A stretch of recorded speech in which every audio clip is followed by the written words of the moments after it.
रात के 10 बज चुके थे। बच्चे खाना खाकर सो गए थे, मगर महिमा पति का इंतजार कर रही थी।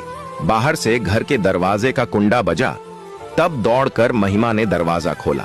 सामने थका हारा पति खड़ा था। पति को देखते ही वह बोली, आजकल आप इतनी देर क्यों करते हो जी? पहले तो 6 बजे छुट्टी होते ही घर आ जाया करते थे, मगर पिछले 4-5 महीनों से बहुत लेट आ रहे हो। आनंद बोला, कुछ नहीं, ऐसे ही देर हो जाती है। तुमने पानी गर्म किया क्या? पत्नी बोली, हाँ, पानी गर्म कर दिया है। वह खटिया पर बैठता हुआ बोला, ला, बाल्टी में डालकर ले आ, पैर बहुत दर्द कर रहे हैं। महिमा ने गर्म पानी की बाल्टी पति के सामने रख दी। आनंद ने पैंट की मोरी घुटनों के ऊपर सरकाई, फिर दोनों पैर पानी में डालकर बैठ गया। पत्नी बोली, शुगर के पेशेंट होकर इतना काम क्यों करते हो जी? दिन भर मेहनत करते हो, फिर रात में दर्द से कराहते रहते हो। आनंद बोला, बेटे की नौकरी लग जाए, फिर सारे काम छोड़ दूंगा, फिर आराम ही आराम होगा। आनंद सीमेंट फैक्ट्री में मजदूर था। पिछले कई महीनों से ओवरटाइम कर रहा था ताकि बेटे को मोटरसाइकिल खरीद कर दे सके। बेटा काफी दिनों से बाइक के लिए जिद कर रहा था, क्योंकि उसके सभी दोस्तों के पास बाइक थी। बाइक खरीदना आनंद के बूते से बाहर था। फिर भी बेटे की ख्वाहिश पूरी करने के लिए वह चुपके ओवरटाइम कर रहा था। 8 घंटे की जगह 12 घंटे काम कर रहा था। शुगर का मरीज होने के कारण वह बहुत ज्यादा थक जाता था। दिमाग सुन्न हो जाया करता था। पैरों में दर्द के कारण ऐंठन होने लगती थी। गर्म पानी में पैर रखने पर क्षणिक आराम जरूर मिलता था, मगर रात में पैर फिर से दुखने लगते थे। कभी पत्नी पैर दबाती थी तो कभी पैरों पर तौलिया बांधकर सो जाया करता था। फिर सरप्राइज वाला दिन भी आ गया। दिवाली से पहले धनतेरस को वह बेटे के लिए नई बाइक ले आया। बेटा बाइक देखकर बहुत खुश हुआ, बोला, पापा आप बहुत अच्छे हो। बेटे के चेहरे पर मुस्कान लाने के लिए ही तो उसने इतनी मेहनत की थी। हर पिता ऐसा ही होता है, उसे बच्चों की ख्वाहिश पूरी करने में आत्मिक सुख मिलता है। 16 साल पहले बेटे को बाइक दिलाने वाली घटना को अब 16 साल गुजर चुके थे। आनंद का बेटा आर्यन अब सरकारी मुलाजिम बन चुका था। समाज कल्याण विभाग में एक अधिकारी के पद पर कार्य कर रहा था। उसकी शादी हुए भी 5 साल हो गए थे। महिमा ने पति से पूछा, क्या हुआ जी, बेटे ने दवा के पैसे दे दिए क्या? आनंद उदास होकर बोला, 760 रुपये दिए हैं। 600 रुपये की दवा आ जाएगी और 160 रुपये शहर आने जाने में बस का किराया लग जाएगा।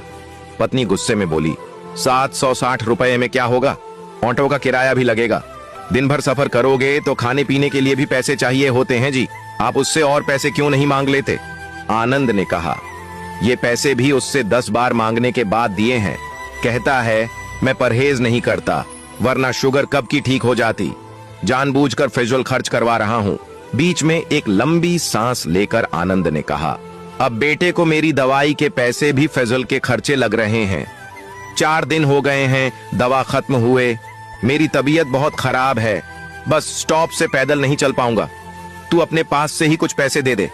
महिमा बोली, रुको, बेटे से मैं बात करती हूँ। फिर महिमा ने बेटे को आवाज लगाई। आर्यन को 3-4 बार जोर से उसका नाम पुकारा, तब वह आया। आते ही बोला, क्या है माँ, मुझे ड्यूटी जाने में लेट हो रहा है। माँ बोली, तू आज छुट्टी ले ले बेटा, तेरे पापा की तबीयत बहुत खराब लग रही है। 4 दिन हो गए दवा खत्म हुए, ये बस से सफर नहीं कर पाएंगे। आज तू अपने पापा को अपनी गाड़ी में बिठाकर दवा दिलवा कर ले आ। बेटा बोला, फालतू की बात मत करो माँ, 600 रुपये की दवा के लिए 1000 रुपये का पेट्रोल फूंकना पड़ेगा।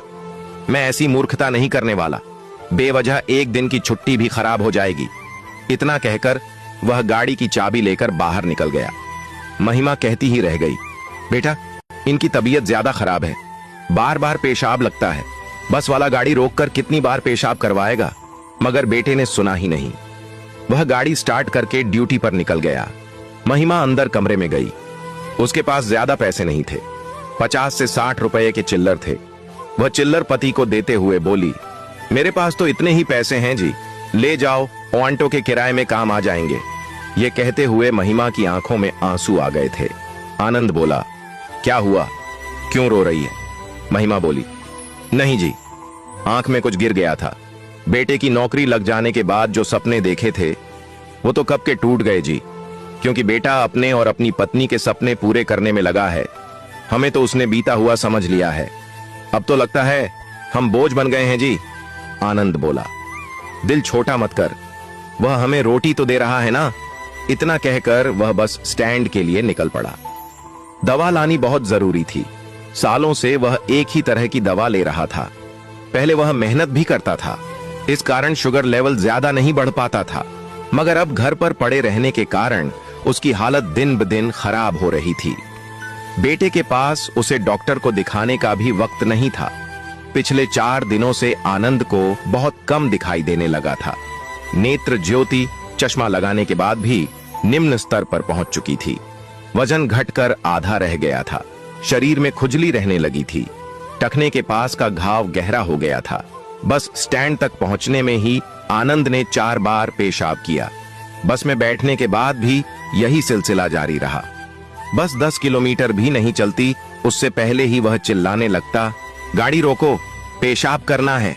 3-4 बार तो ड्राइवर ने गाड़ी रोकी, मगर फिर झल्ला कर बोला, बाबा या तो नीचे उतर जाओ या फिर कुछ देर पेशाब को दबाकर बैठे रहो, आपके चक्कर में बहुत लेट हो रही है। बेचारा आनंद उसे कैसे बताता कि पेशाब दबाकर रखना बहुत मुश्किल है।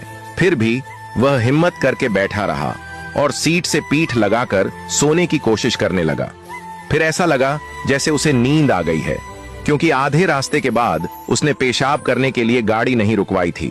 जब शहर आया तब कंडक्टर ने कहा, बाबा उठो, शहर आ गया है। मगर आनंद जिंदा होता तो उठता। छूते ही उसका सिर एक तरफ लुढ़क गया। शुगर के अंतिम स्टेज में चल रहा उसका शरीर अब इस दुनिया को छोड़ चुका था। आंखें, पैर, किडनी, हार्ट सब जवाब दे चुके थे। बेटे की कमाई से शौक पूरे करने के सपने सपने बनकर ही रह गए। बेटे को नौकरी लगाकर अमीर बना दिया था, मगर खुद गरीबी में ही मर गया।